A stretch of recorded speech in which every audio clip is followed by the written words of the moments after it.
நம்முடைய ஊர் நிலைமை தெரியாது. முன்னாடி எப்படி நம்ம ஊர் இருந்துச்சு, இப்ப எப்படி மாத்தணும்னு சொல்லிட்டு சமூக சிந்தனையை நம் மக்களுக்கு வளர்க்க வேண்டும், நம் பிள்ளைகளுக்கு கூற வேண்டும். இளைய தலைவர்கள் அவனை நீ இந்த வேலை செய்ய முற்படும் போது நம் மனம் செய்ய தயங்குகிறது. ஏன்னா நம்முடைய வளர்ப்பில் மிக பிரச்சனை இருந்து கொண்டிருக்கிறது. மக்களே, நான் ஒரு IAS அதிகாரியை பற்றி உங்களிடம் கூற முன் வந்திருக்கிறேன். ராஜ் செல்வம் என்ற IAS அதிகாரி எனக்கு படிக்கும் போது நான் அவரை பற்றி வாசித்தேன், அவரை நேரில் சந்தித்தேன். அவர் ஒரு கலெக்டர். நமக்கு அரியலூர் கிராமத்தை சேர்ந்த ஒரு நபர். தன்னுடைய கிராமம் கிராமத்திற்கு தேவையான எல்லா அடிப்படை வசதிகளையும் நான் செய்து வைப்பேன். பள்ளி இல்லாத அந்த ஊரில் பள்ளியை கட்டி எங்க ஊர் பிள்ளைங்க படிக்க வைக்கணும், படிக்க வச்சாங்க. அதுக்கப்புறம் நீட் எக்ஸாம் வந்துச்சு. நீட் எக்ஸாம் எல்லாத்தையுமே நம்மளால முன்னேற முடியாது, நம்ம டாக்டர் ஆக முடியாது நம்ம நினைச்சோம்.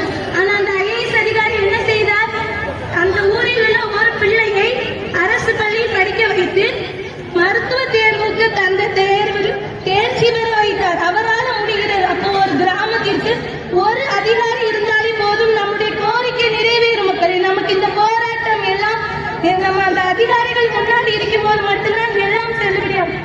இந்த போராட்டம் நமக்கு தேவையில்லை என்பதை உணர்வோம். நம் மக்களை படிக்க வைப்போம்.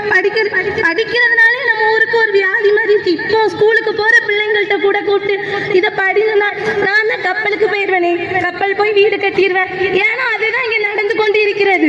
ஒருத்தர் கப்பலுக்கு போனால் பெரிதாக வீடு கட்டலாம், தனக்குன்னு தனிப்பட்ட முறையில் பைக் வாங்கலாம், தனக்குன்னு ஒரு கார் வச்சுக்கலாம். இப்படி நினைக்கும் போது பைக் வச்சிருக்கீங்க, எப்படி அரசு பேருந்தில் உங்களால பயணிக்க முடியும்? நான் நான் பஸ்ல போவேன், நான் எனக்குன்னு ஒரு பைக் இருக்குது, எனக்குன்னு கார் இருக்குது. உங்களுடைய தேவையை நீங்கள் எப்படி தனிப்பட்ட தேவையாய் மாற்றிக் கொள்கிறீர்களோ அரசு உங்களை கவனிக்காது உதாசீனம் தான் படுத்துமே தவிர மக்களை விழிப்பாய் இருப்போம். நாம் போராடுவோம். ஒன்று திரளாகவே இருக்கின்றது. ஜனவரியிலிருந்து டிசம்பர் வரை ஒவ்வொரு மாதமும் நமக்கு கொண்டாட்டங்கள் தான். ஜனவரியிலிருந்து ஆங்கில புத்தாண்டு, பிப்ரவரி அந்தோனியார் கூப்பிட்டுருவாரு, போயிடணும், அணிதிரண்டு போயிடணும்.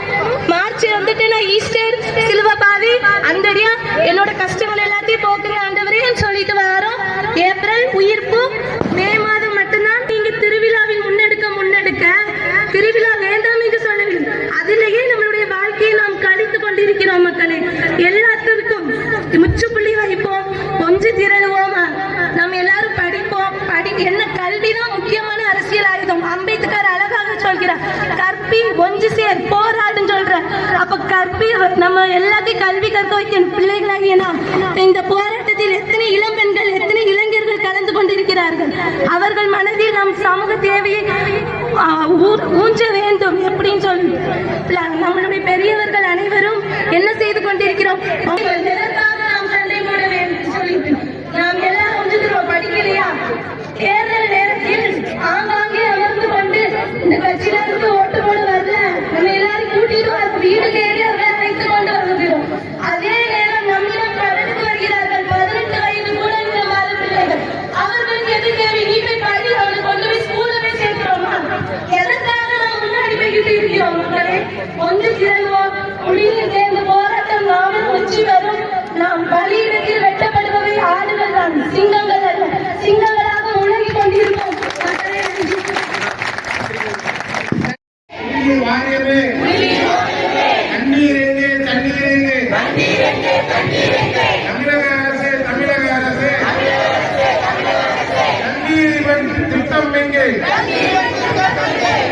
ஜல்ஜீவன் திட்டம் எங்கே? 40 நாட்களுக்கு ஒரு முறை எப்போதும் கிடைக்கும் நிரந்தர தீர்வு. 40 நாட்களுக்கு ஒரு முறை எப்போதும் கிடைக்கும் நிரந்தர தீர்வு. திட்டம் எங்கே? நீங்க எல்லாரும் உள்ள போய்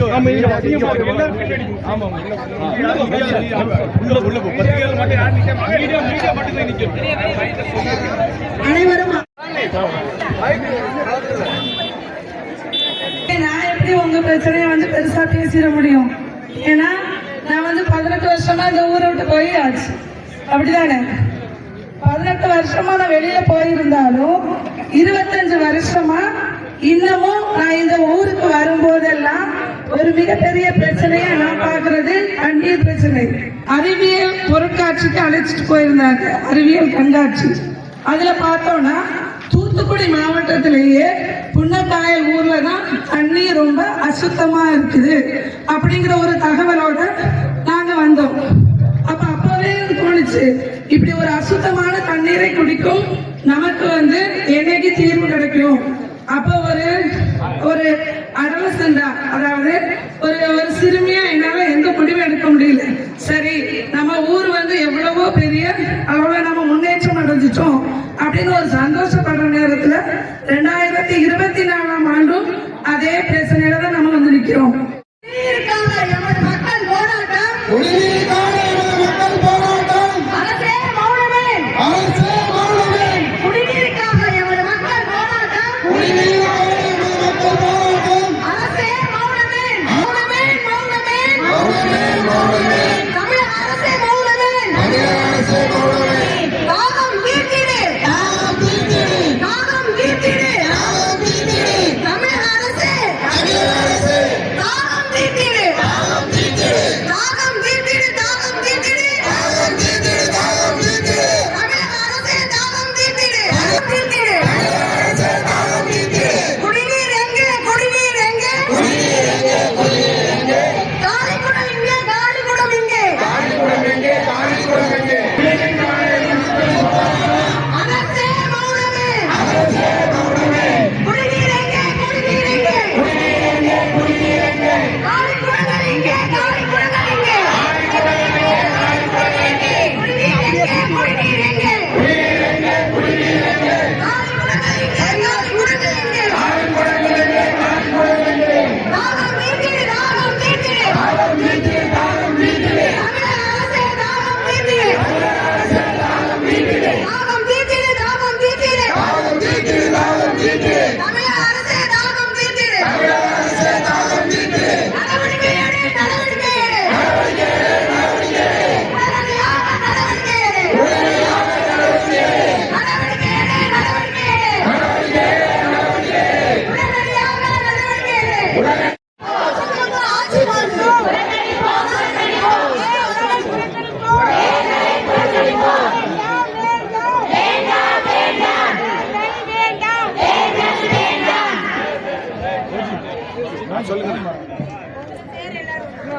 தூத்துக்குடி மாவட்டம் புன்னக்காயில் ஊர் நிர்வாக கமிட்டி தலைவர் குலத்தை மச்சாது நான் பேசுகிறேன். ஐயா, எங்கள் ஊரில் கிட்டத்தட்ட ஒரு 45 நாள் கழிச்சு தான் ஒரு முறை தண்ணி வருது. சுகாதாரம் சுகாதாரம் எங்கீங்களே, எங்க இருந்து சுகாதாரம் வரும்? நீங்க கொடுக்குற தண்ணியை நாங்க 45 நாளைக்கு வச்சிருந்தா இங்க உள்ள மக்களுக்கு டெங்கு காய்ச்சலும் பல பல நோய்களும், என்ன பாருங்க, கிட்னி பாதிப்பு, இன்னும் பல பல வர்ற நோய்களுக்கு இன்னும் டாக்டர் மேலே மிரண்டு போய் கிடக்காங்க. இது என்ன காய்ச்சல்னு சொல்லி அந்த அளவுக்கு இந்த தண்ணியை 45 நாள் நாங்க வச்சு பாவிச்சா எங்களுடைய நிலைமை என்ன ஆகும்? இது எங்கேயாவது நடக்கு? நீங்க எங்க கேள்விப்பட்டிருக்கீங்களா? இந்த ஊர்ல மட்டும்தான் நடக்கு. எனக்கு 73 வயசாச்சு. என் வாழ்க்கை பூரா நான் இதெல்லாம் பேசி பேசி அழுத்து போச்சு. கட்சிக்காரங்க வராங்க, இந்த காதால கேட்டுட்டு இந்த காதால போடுறாங்க. அப்புறம் அவங்க பிய விட்டு சொல்றாங்க, நீங்க பாத்துக்கிறீங்க எங்காங்க. அவர் இந்த ஆளை பார்த்துட்டு இந்த ஆளை போயிடாங்க. இந்த கட்சிக்காரங்க வராங்க, ஐயா எங்களுடைய கோரிக்கையை சொன்னா இவங்க சரி, நாங்க இதை செய்வோம் பார்ப்போம் அப்படிதான் சொல்றாங்களே தவிர யாருமே எங்களுக்கு செய்யறதுக்கு நாதி கிடையாது. இன்றைக்கு நாங்க நடுத்தருவில் என்ன அப்படின்னு இருக்கோம். தண்ணிக்கு எங்களுடைய நிலைமை ரொம்ப அபாய நிலையில இருக்கு. ஒரு குடம் தண்ணிக்கு நாங்க படுற கஷ்டம் யாருக்கா தெரியுமா? உங்க வீட்டுல இந்த மாதிரி 45 நாளைக்கு ஒரு நேரம் தண்ணி வந்தா நீங்க முதல்ல சம்மதிப்பீங்களா? அவளை கேடு கட்டு போச்சு எங்க ஊர். இதை கவனிக்கிறதுக்கு நாதியே கிடையாது. அரசாங்கமும் எட்டி பார்க்கறது இல்ல. ஓட்டு போடுங்க ஓட்டு போடுங்க வாரியில எங்க இருந்து உங்களுக்கு ஓட்டு போட சொல்லுங்க. நீங்களே கொஞ்சம் யோசனை பண்ணி பாருங்க. காலம் தோண்டிய காலம்லாம் புன்னக்காயல் மக்கள் தண்ணிக்காக வாதாடணும். நீங்க யாராவது செவி கொடுக்கீங்களா? ஓட்டு போது மட்டும் ஒவ்வொரு கட்சிக்காரங்கள்லாம் கொடிகளை கட்டிட்டு ஓடியாரியா? ஒரு பொழுதுபோக்கு அல்ல. ஆனால் நீங்கள் பொழுதுபோக்காக இந்த போராட்டத்தை நினைத்தால் அதற்கு உண்டான பின் விளைவுகளை அரசு அலுவலர்களும் அரசியல்வாதிகளும் மிக சீக்கிரத்தில் அறிந்து கொள்வார்கள் என்பதை இந்த தருணத்தில் நாங்கள் பதிவிட்டுக் கொள்கிறோம். எனவே இதற்கு நிரந்தர தீர்வு காண வேண்டும். திரும்ப திரும்ப இது 1982 இதுக்கு முன்னால 5 லட்சம் கண்ணாடி மேல்தேக்க நீர் தொட்டி இருந்தது. ஒரு தனிநபருடைய எங்க ஊர்ல பிறந்த ஒரு எஸ்.எம். பிங்காரான்னு ஒரு ஆள் தூக்கி அந்த இதை கேட்டிருந்தாரு. அது போக 2 கோடி லட்சம் ரூபாய் வந்து கப்பல் மாநில நலச்சங்கத்தில் அகில இந்திய கப்பல் மாநில நலச்சங்கத்தின் மூலமாக கிடைக்கப்பட்டது. நமக்கு நாமே குடிநீர் திட்டம், ஜல்ஜீவன் திட்டம், மத்திய அரசு ஒன்றிய அரசு கொண்டு வந்த ஜல்ஜீவன் திட்டம் கூட எந்த திட்டத்தையும் விடாத அளவுக்கு இந்த அரசு இயந்திரங்கள் ஏன் இந்த மக்கள் மீது கால் புணர்ச்சியோடு செயல்படுது? அதுக்கு காரணம் என்ன? ஒதுக்கப்பட்ட ஜனங்களா அல்லது ஒதுக்கன்னு நினைச்சு ஒதுக்கிறீங்களா?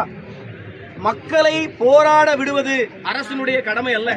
ஆனால் மக்கள் போராடுகிறார்கள் என்றால் அது அரசு கவனம் செலுத்த வேண்டிய ஒன்றாக இருக்கிறது. எனவே இந்த போராட்டம் இதோடு நிரந்தரமான போராட்டம் அல்ல. குடிநீர் எங்கள் பிள்ளைகளுக்கு கொடுத்து தீர மட்டும் இந்த போராட்டம் தொடர்ந்து கொண்டே இருக்கும். எனவே அரசு போராட்டத்தை விரும்பாத அந்த விடியல் அரசு அலுவலர்களை முடுக்கி அரசு இயந்திரங்களை வெகுவாக அவர்களை முடுக்கிவிட்டு இதற்கு ஒரு நிரந்தர தீர்வு காண வேண்டும். அரசு கொடுத்த தண்ணியே போதும், எங்களுக்கு அதிகம்.